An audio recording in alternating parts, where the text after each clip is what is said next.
Buenos días, buenas tardes o buenas noches. Mi nombre es Antonio Hinojosa Viveros y voy a presentar al fitopatógeno Fusarium gutiforme, que causa la fusariosis de la piña. En esta diapositiva podemos apreciar el contenido del ensayo, donde está numerada, en donde se encuentran cada una de estos apartados, así como se puede observar que cada una de estas diapositivas están numeradas en su lado inferior derecho. La fusariosis de la piña es causada por el hongo Fusarium gutiforme, como se acaba de mencionar. Esta enfermedad es considerada la mayor amenaza para el cultivo de la piña a nivel mundial. Y antes de adentrarnos a conocer al fitopatógeno, es importante conocer su taxonomía. Su nombre común, Fusariosis de la piña. Nombre científico, Fusarium gutiforme. Grupo común, hongo. Phylum Fungi. Clase Ascomyzota. Orden Hipocreales. Y familia Nectriciaceae. Hablando de su importancia económica, Fusarium gutiforme es considerada la mayor amenaza para el cultivo de piña, debido a la susceptibilidad que presentan las principales variedades. Esta enfermedad es capaz de infectar la planta entera y en especial al fruto, pudiendo ocasionar pérdidas en producción hasta del 80%. Esto depende de algunos factores como pueden ser la temporada de cosecha, la región de producción y el onóculo potencial. Puesto que sobrevive en los hijuelos, rebrotes y otros residuos vegetales y que el cultivo se propaga vegetativamente, o sea, de manera asexual, el material para siembra se puede infectar hasta un 40% y alrededor de un 20% del material infectado puede morir antes de que se force la floración. En el lado izquierdo podemos apreciar los síntomas que este fitopatógeno causa en la piña o en el cultivo de piña, que pueden ser de la podredumbre, de coloración parda en tallos y raíces, y pudrición de tallo causado también por este fitopatógeno. Adicionalmente, existen otros factores abióticos de alta inductividad, como el tipo y textura del suelo, fertilización y humedad en el suelo, que tienen un efecto aditivo al potencial de impacto de este fitopatógeno. Ahora sí, hablando del fitopatógeno, los aspectos de la biología de este, se puede mencionar el tamaño. Se muestra una velocidad de crecimiento micelial promedio de 5.2 milímetros por día a 20 centígrados. El color del micelio aéreo es casi blanco, aunque en ocasiones se tiñe de gris o violeta por el sustrato. No presenta esclerosis, la exploración inicia a partir del micelio aéreo en falsas cabezuelas. En la descripción morfológica, en algunos aislamientos se encuentra un olor ligeramente afrutado. Los conidióforos del micelio aéreo son erectos o postrados, y las ramificaciones terminan principalmente en uno o dos fiálides. Las fiálides del micelio aéreo son cilíndricas, presentan monofiálides, pero en mayoría son polifiálides, sobre los 30 micrómetros de largo y 3.0 micrómetros de ancho. Los conidios nacen del micelio aéreo ovoide, principalmente en insectos y en algunos casos muestran un septo. Se puede mencionar que Fusarium gutiforme es similar a Fusarium concentricum y Fusarium circinatum en la forma de los conidios del micelio aéreo, pero Fusarium gutiforme posee conidios de mayor tamaño. Los conidios se pueden apreciar en el lado derecho de la diapositiva. Otras características que diferencian a Fusarium concentricum de Fusarium gutiforme es que este último produce conidióforos muy ramificados, con muchas polidáfides. En esta diapositiva se va a describir y relacionar con la imagen que se encuentra en el lado inferior, que está seccionado por letras. Los macroconidios esporodioquios son de color naranja cuando se forman, aunque estos no son comunes. La morfología general. Paredes delgadas y rectas ligeramente curvadas, apreciables en las figuras o en las imágenes A y B. Microconidios de forma tabicación, ovoide. Por lo general no son septos, en algunos casos se pueden presentar un septo, apreciables en la figura C y D del medio. Morfología general, micelio aéreo con falsas cabezuelas, con idioforos ramificados con polifiálides, como se pueden observar en la imagen E y F. Aquí también se aprecian las ramificaciones de las cuales se hacía mención. La dispersión. Como se sabe, los hongos tienen distintos factores abióticos y bióticos de dispersión. En este caso mencionamos el viento, lluvia, insectos y principalmente al transporte material vegetativo infectado, estos por los agricultores. El hongo sobrevive en los desechos vegetales de piña que se dejan en el campo, por lo cual se crea una fuente de inóculo. El hongo no sobrevive en el suelo y residuos infectados por más de 10 meses, pero se ha visto en el suelo una menor resistencia o una menor sobrevivencia de este fitopatógeno. Así que no es considerada una fuente de inóculo. Aunque la tecla o tecla bacillides por su nombre científico no es un vector de este fitopatógeno, se considera que da apertura o que da inicio a que este fitopatógeno se introduzca en el cultivo. Las flores son la principal vía de entrada en las lesiones ocasionadas por la tecla. La levilla deposita los huevos sobre las flores y las larvas se introducen en la flor para alimentarse. La larva hace un orificio al salir del fruto, que sirve de entrada a hongos o bacterias, hablando en este caso de Fusarium gutiforme.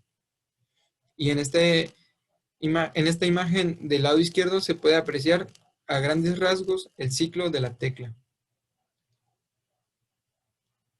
Sus síntomas. Los síntomas de la fusariosis de la piña se pueden presentar en toda la planta. Se caracterizan por la exudación de goma viscosa, almidón, la cual es una degeneración de las células parenquimatosas. Las células parenquimatosas son aquellas que conforman los tejidos vegetales, el parénquima, que prevalecen en la mayoría de órganos vegetales y puede aparecer en las plantas y frutos oxidándose a través de heridas y aberturas. Estas se pueden ser ocasionadas por la tecla o otros elementos. Otro síntoma es la disminución del tamaño del fruto debido al agotamiento de los tejidos internos, la cuales exhiben un color rojizo, propio de las infecciones por Fusarium gutiforme. Igual se puede mencionar un aspecto momificado, esto en la etapa final de la enfermedad, al igual que el crecimiento del micelio del hongo. En esta diapositiva observamos el ciclo biológico de la fusayosis de la piña, donde podemos empezar a observar desde las fuentes de inóculo, las cuales parten a la diseminación, a la dispersión, por factores bióticos o abióticos, como pueden ser viento, insecto, lluvias, etc., donde llegan a incidir, a adentrarse en la floración o en fruto o incluso en plantas en crecimiento. Estas dando como resultado frutos dañados. Como se observa, también este fitopatógeno ataca o infecta a las plántulas que están creciendo en el tallo, los hijuelos. Debido a que se utilizan estos hijuelos, se producen plántulas infectadas. Al utilizarse estas plántulas infectadas, se producen plantas infectadas en campo, y estas son una fuente de inóculo. Al igual que el fruto, que ya está infectado y se deja en campo, es una fuente de inóculo. Se menciona la ecología del fitopatógeno, como está altamente vinculada con la ecología o con los parámetros óptimos para el desarrollo del cultivo de piña. Se menciona a grandes rasgos que la temperatura óptima es de 24.5 centígrados, aunque también se aprecia de 20 a 34 centígrados la temperatura. Una humedad relativa de 70 a 90%, donde su rango óptimo es 85%. Un pH del suelo de 4.5 a 5.5. Igual se puede apreciar una precipitación de 1600 milímetros bien distribuidos, al igual que otros factores que se omiten para mayor rapidez de este video. Los enemigos naturales.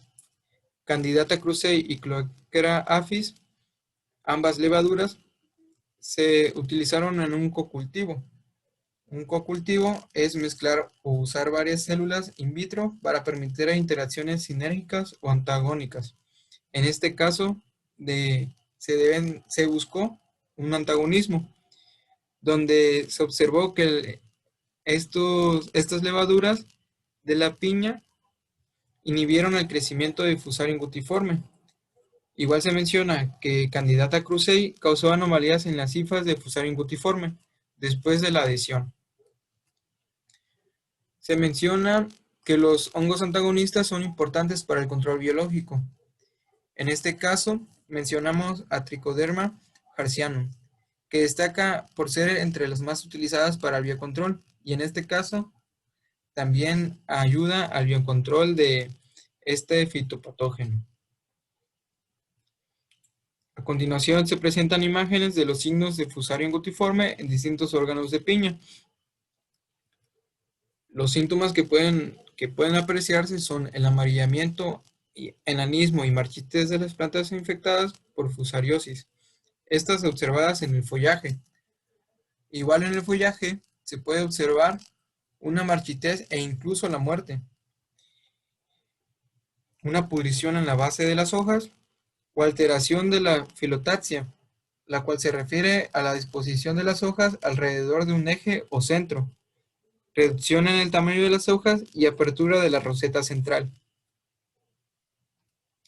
En tallo y raíz, como se mencionó anteriormente, se presenta pudrición y esta puede ser de color café, como se aprecian en las imágenes.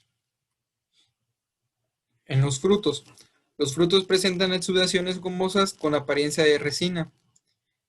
También se pueden observar tallos desviados o curvos con presencia de exudados causados en la región infectada, pudrición externa y necrosado interno de los frutos, exudaciones en la cáscara de frutos y en fruto al desprender la cáscara, y ese síntoma o ese signo de momificación que se mencionó.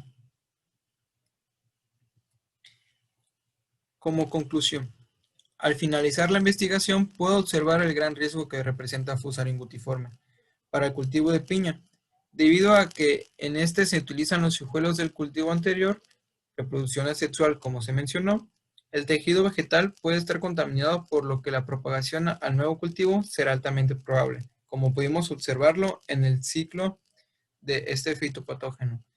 Es de suma importancia, aunque esta enfermedad no está presente en México, la introducción, establecimiento y diseminación de Fusarium gutiforme representa una amenaza para el cultivo de piña, dada la capacidad destructiva del patógeno. Además, ocasionaría severas restricciones en la comercialización nacional e internacional de dicho fruto. Aunque el campo de antagonismos no está explorado en nuestro país para este patógeno, conocer sobre esto puede dar preparativos para cuando surja esta problemática, y así no recurrir a medidas drásticas ni causantes de otros problemas, como pueden ser los agroquímicos cuando no son utilizados de una manera correcta. Gracias.